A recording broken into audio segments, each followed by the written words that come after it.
حي على الفلاح.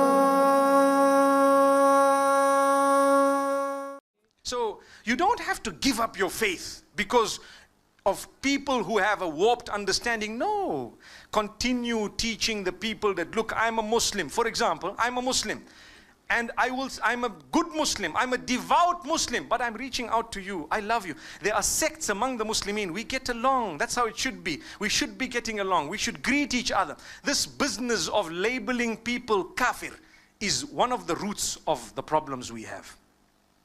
And that does not exist only with one sect. Trust me, it exists with many, many sects.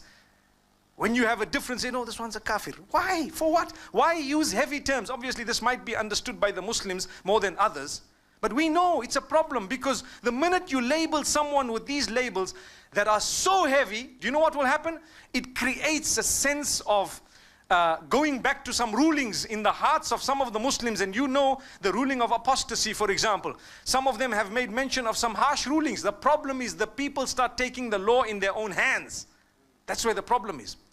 A few days ago, I saw a clip on YouTube. There is a singer called Junaid Jamshed. I don't know if you heard that name. What happened to him is, he's a Pakistani. In one of his talks, he was a singer.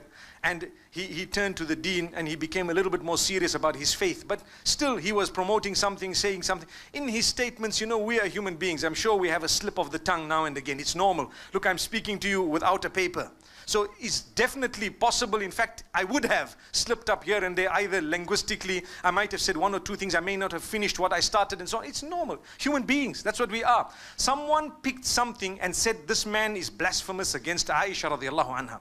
The man apologized and he did it publicly and he put it up on all forums. But 2 days ago, he landed at the airport in Lahore and a group of Muslims with big beards, they started beating him up. And they broke his glasses and they were hitting him. And he ran away as big as he is. And why? They said he's a kafir. You know, he's an insulter of the Prophet. The man apologized a long time ago for the slip of the tongue. It was a statement that he made. He said something about Aisha radiallahu anha, whatever it was. And he acknowledged, look, it was a mistake. I read a narration. It was a false narration, whatever it was. But they beat him up.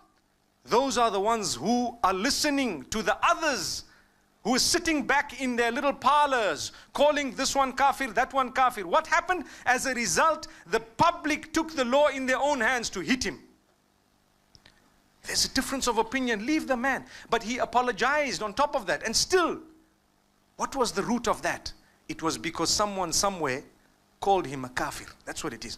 Relax. If I have a difference with you, I could say, my brother, this is a deed of disbelief. That's correct. But to label you, hey, this one, that Allah has kept one entire day to do that. It's known as Deen, the Day of Judgment. Don't judge people just like that. If people were non-Muslim and they accepted Islam, or people were sinful and they came to the right path, remember there would also be people on the right path who later become sinful. It could be. So don't be judgmental.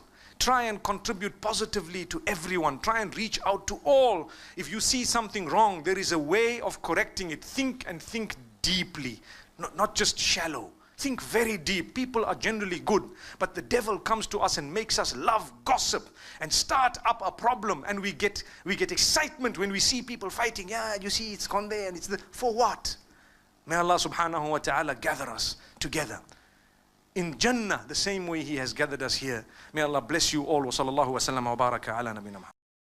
Every single person that will benefit from this particular platform, even in the smallest way, the full reward will go to every single person who's donated even the smallest amount. So don't think that I cannot do it, and go to the donate section and follow it up and try and give a donation that might be a small amount but regular. And even if it's just a one-off amount, if that's what you can manage, alhamdulillah.